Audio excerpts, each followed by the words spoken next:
આપ સર્વેનો ધાર્મિક વર્લ્ડમાં ફરીથી હાર્દિક સ્વાગત છે।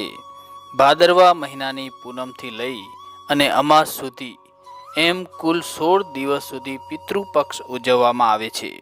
આ 16 દિવસ દરમિયાન આવતી તિથિઓ પૈકી આપણા પિતૃ જે દિવસે દેહ ત્યાગ કર્યો હોય તે તિથિએ શ્રાદ્ધ પક્ષમાં તેમનું શ્રાદ્ધ કરવામાં આવે છે। મિત્રો, આજે આપણે વાત કરીશું કે પિતૃઓ કોને કહેવાય, આપણી ઉપર કેટલા ઋણ હોય છે અને પિતૃ ઋણમાંથી મુક્તિ કેવી રીતે મેળવી શકાય। તો મિત્રો, આપને માહિતી પસંદ આવે તો વિડીયોને લાઈક શેર જરૂરથી કરજો અને ચેનલને સબસ્ક્રાઈબ ન કરી હોય તો સબસ્ક્રાઈબ જરૂરથી કરી નાખજો। મિત્રો, પ્રથમ વાત કરીએ કે પિતૃઓ કોને કહેવાય, તો આપણા સ્વજનો જે દેવલોક પામ્યા હોય, તે બાળક હોય, યુવાન હોય કે વૃદ્ધ હોય, સ્ત્રી હોય કે પુરુષ હોય, કોઈ પણ હોય, દેવલોક પામ્યા પછી એમને પિતૃ કહેવામાં આવે છે। હવે વાત કરીએ કે આપણી ઉપર ઋણ કેટલા હોય છે તેના વિશે, તો આપણી ઉપર 3 ઋણ હોય છે। એક દેવ ઋણ, બીજો ઋષિ ઋણ અને ત્રીજો પિતૃ ઋણ।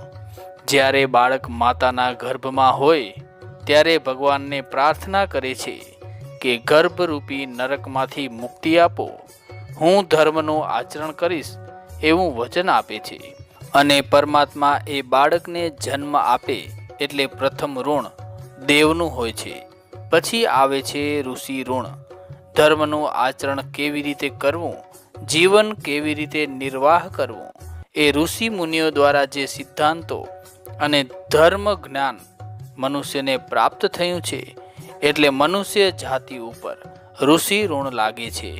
ત્રીજા નંબરમાં આપણા માતા પિતાનું અને મોસાળ પક્ષનું પિતૃ ઋણ લાગે છે, જે માતા પિતાએ જન્મ આપ્યો છે।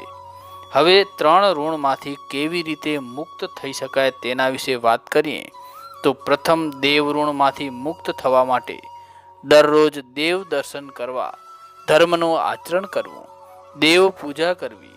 બીજા નંબરમાં આવે છે ઋષિ ઋણ। ઋષિ ઋણમાંથી મુક્તિ થવા માટે નિત્ય ધર્મ, શાસ્ત્રો, વેદ પુરાણોનું વાંચન કરવું। આ કરવાથી ઋષિ ઋણમાંથી મુક્ત થવાય છે। હવે આવે છે પિતૃ ઋણ।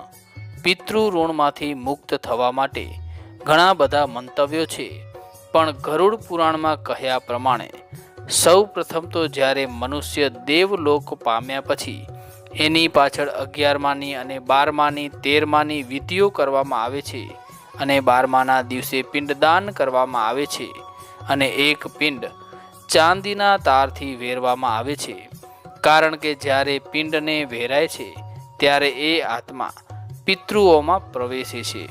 ત્યાર પછી પૃથ્વી ઉપરના તમામ સંબંધોને પૂર્ણ કરે છે અને તે પિતૃ યોનિમાં પ્રવેશ કરે છે।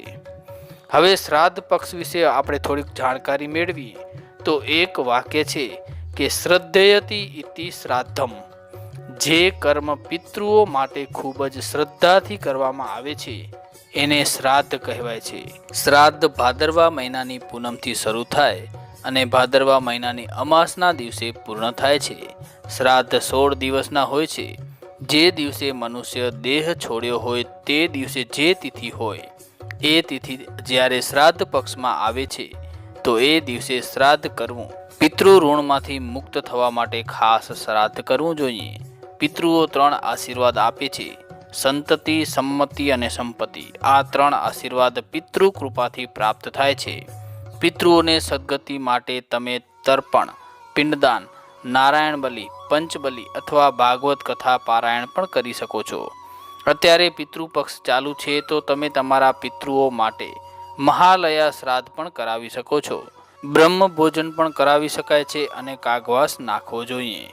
આવા કર્મ કરવાથી પિતૃ ઋણમાંથી મુક્ત થઈ શકાય છે। તો મિત્રો, આશા છે કે આ માહિતી આપને જરૂરથી પસંદ આવી હશે, માટે વિડીયોને લાઈક, શેર અને ચેનલને સબસ્ક્રાઈબ જરૂરથી કરજો। ધન્યવાદ। જય શ્રી કૃષ્ણ, જય માતાજી।